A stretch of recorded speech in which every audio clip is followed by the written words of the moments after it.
The Samsung Galaxy S24 Ultra embraces what it means to be Ultra, a phone that transcends the smartphone category. It offers more than any other phone and somehow manages to improve upon last year's Ultra in every way. The Galaxy S24 Ultra has better battery life, faster performance, and even better cameras, so you will also pay a bit more for the improvements. The new AI features are the only things that can slow this phone down, except for Samsung's aging and terrible software, which buries every exciting thing under layers upon layers of settings and menus. When you see the Ultra in action, it's worth the price, and some features are downright magical, but there's more room than ever for improvement at the top.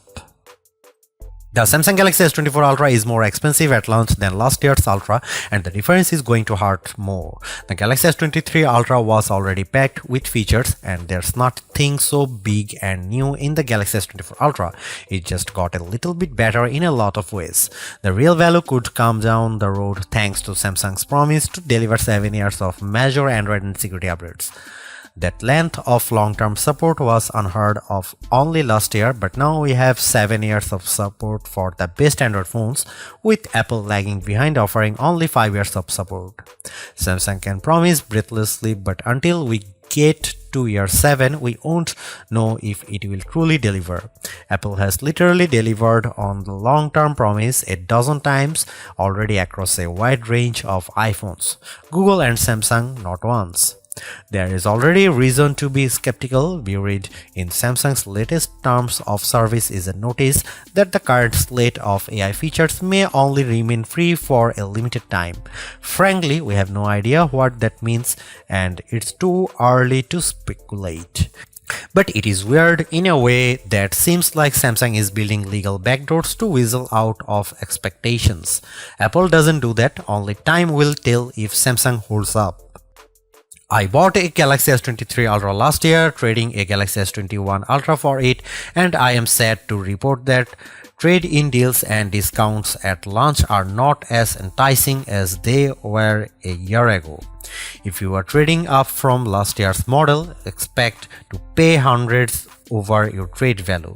I would still say it's worth making the leap just this once. Older phones are going to be left out of the newest AI features more and more with every update.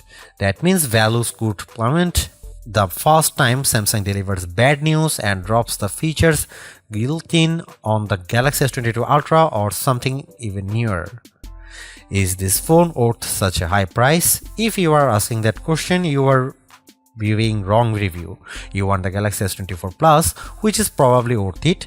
This is the Ultra, this is the extreme phone, the one that does what no other phone can do. You can't put a normal price tag on Ultra, it doesn't fit.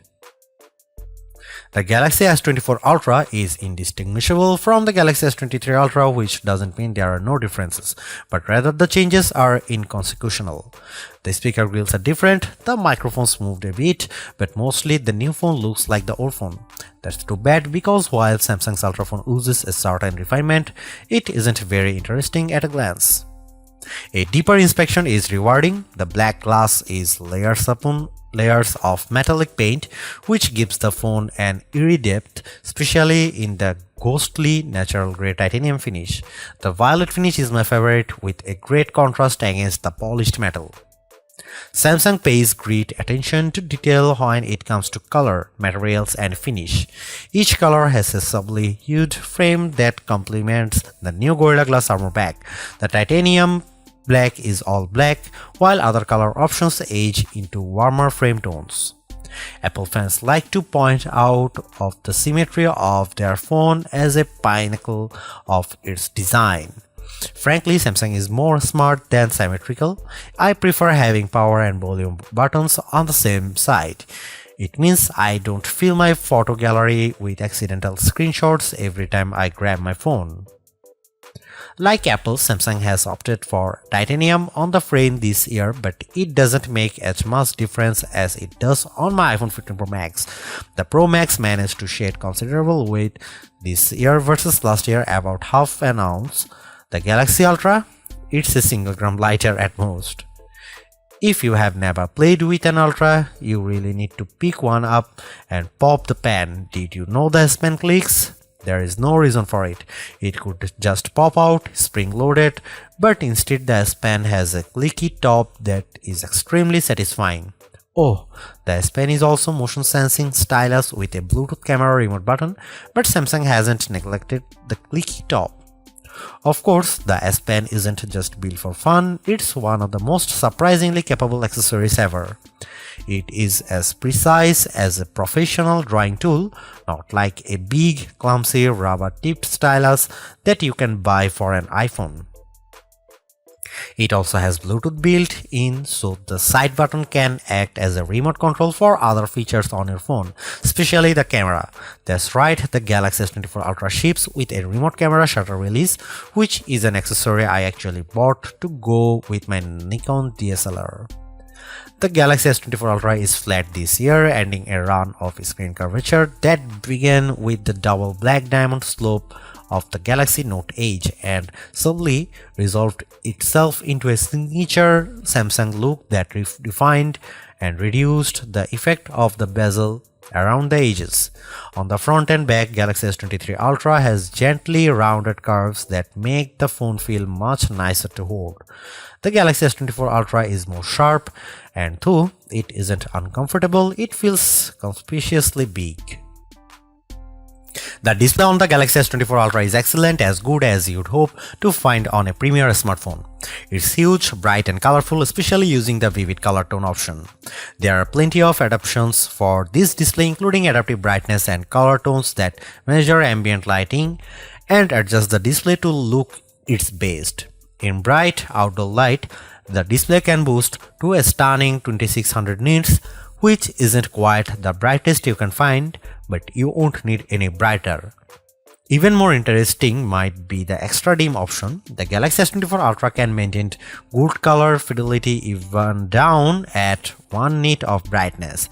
That's dim enough that you could almost check your messages in a movie theater, but then you'd be an extra dim ultra jerk, but you could.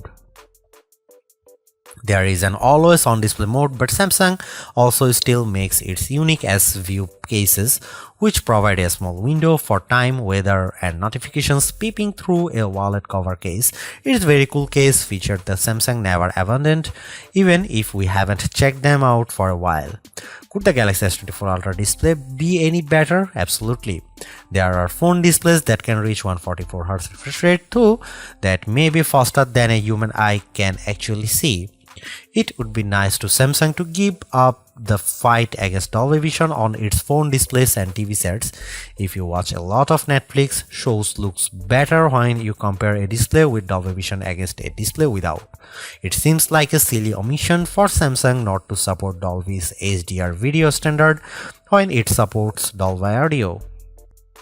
It has become abundantly clear that Samsung is focused entirely on hardware and has no interest in improving its software. The software on the Galaxy S24 Ultra is terrible and One UI is becoming unusable. Even the simplest features are bogged down with options and menus, and Samsung can't seem to make a single decision about what's best for its users. I am going to give Samsung a year to fix its software problems, though I suspect it will take 2 years or more to dig out of the current mess. Everything that was wrong with Samsung software has gotten worse, and the problems infect every new edition like a disease. The Galaxy S24 Ultra is loaded with features, but where do you find them? Where do you find the new AI translation tools or set up the AI feature that rewrites your text messages? Where do you turn an AI to edit photos or AI to summarize a web page? All in the same place, sadly. All of the new Samsung Galaxy AI features are buried in settings, and they are not at the surface. There are 22 different options in the settings menu. Option 16 of 22 is advanced features. Tap on this, you will find advanced intelligence, which isn't actually what AI standards for, is it? In any case, that's where Samsung has hidden all the cool new features for its flagship smartphone under the 16th setting option, 3 layers down. I have talked to Samsung about this and they recognize that it's a problem. Features are hidden, everything gets buried in settings as if that is a place we expect to find features as disparate as wireless power sharing, parental controls for children, and always on display widgets. In a feeble attempt to inform users about everything the phone can do, the Galaxy S24 Ultra will occasionally bubble up messages and suggestions for things to try. Sadly, Samsung phones are overloaded with messages and suggestions. Galaxy phones will infamously serve you an advertisement on your brand new Galaxy phone, imploring you to buy that brand new Galaxy phone. That's not how you educate people. Take it from me, a former high school teacher, if you simply tell your users about a new feature once you haven't taught them to use it. Samsung needs to take a big step back and figure out how to encourage users to try features they will enjoy. Samsung also needs to remove the features that aren't being used and hide the ones that don't need to be visible. As for the new AI features, they are a mixed bag of amazing magic and useless doggerel. If you get a chance to use the AI translation on a phone call, it's like science fiction. It feels like you have stuck a babblefish into your ear and you are living in a fantasy future. Samsung could write "Don't panic" on the phone and ship it with a towel. Other AI features are useful, but only to a point. The AI writing style feature can adapt your text messages to a variety of different styles, including a professional tone and more playful messages, replete with emojis and hashtags.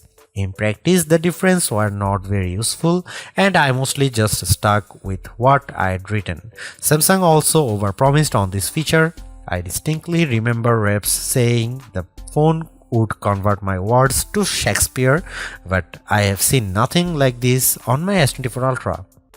The Galaxy S23 Ultra was our overall best camera phone of last year, so rumors that Samsung would be dropping the optical zoom from 10x to 5x set off a flurry of concern. The 10x zoom was the standout feature on the Galaxy S23 Ultra. Aside from the 200 megapixel sensor, the two zoom lenses, the 100x digital astrophotography, the AI image enhancements, and everything else the phone could do. Still, it's odd for Samsung to take a step backwards, especially where specs are concerned. Let's start with the Galaxy S24 Ultra's 5x zoom lens. Samsung has not taken a step backwards, more a step sideways.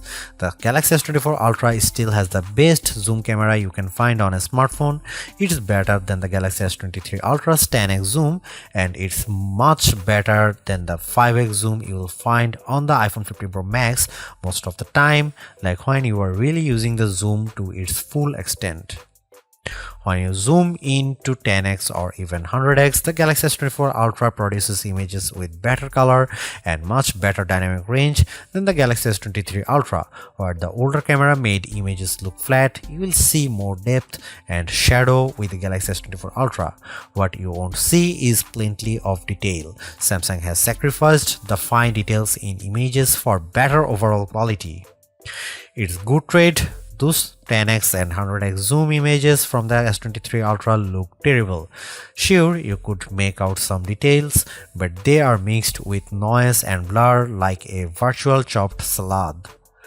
On the Galaxy S24 Ultra, you won't see as much, but you will be happier sharing those photos because they actually look like good pictures rather than police evidence.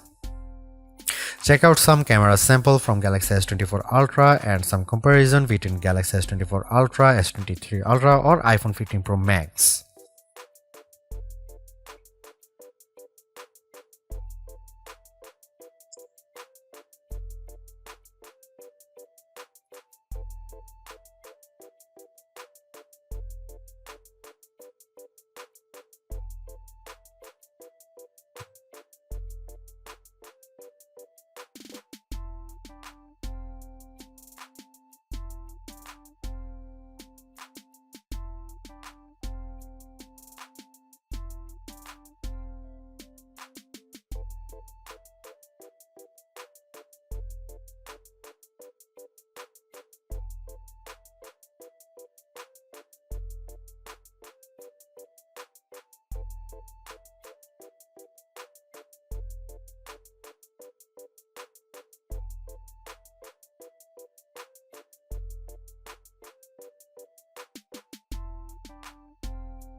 A refreshed design does not make a true upgrade. New features, new technology, and lifestyle enhancing alternations do.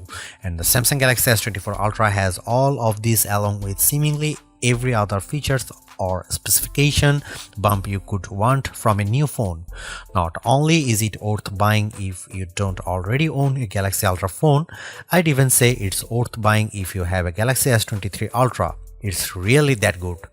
Obviously, you don't need to upgrade your Galaxy S23 Ultra, but it's heartening to discover Samsung hasn't just sent out a vogue refresh of its most expensive non-folding phone this year, which is really what it did with the Galaxy Z Fold 5 over the Galaxy Z Fold 4. The Galaxy AI stuff is being pushed hard, and while some of it is worth your time, it's not a reason to choose the Galaxy S24 Ultra on its own. It's a combination of all its parts, from the amazing battery life to the genuinely improved camera, that makes it a must-buy. Although I say it's even worth an upgrade from the year-old Galaxy S23 Ultra, I do think you should mostly go into the Galaxy S24 Ultra with the intention of keeping it for years. Quite apart from Samsung's efforts to use more recycled materials, the software update commitment, the sheer ability of the device, and the price bump all shout, keep me in all. Honestly, I don't think you will tire of the Galaxy S24 Ultra or reach its full potential anytime soon. Buy it and keep hold of it, as you simply can't do much better. Thanks for watching. See you in the next one.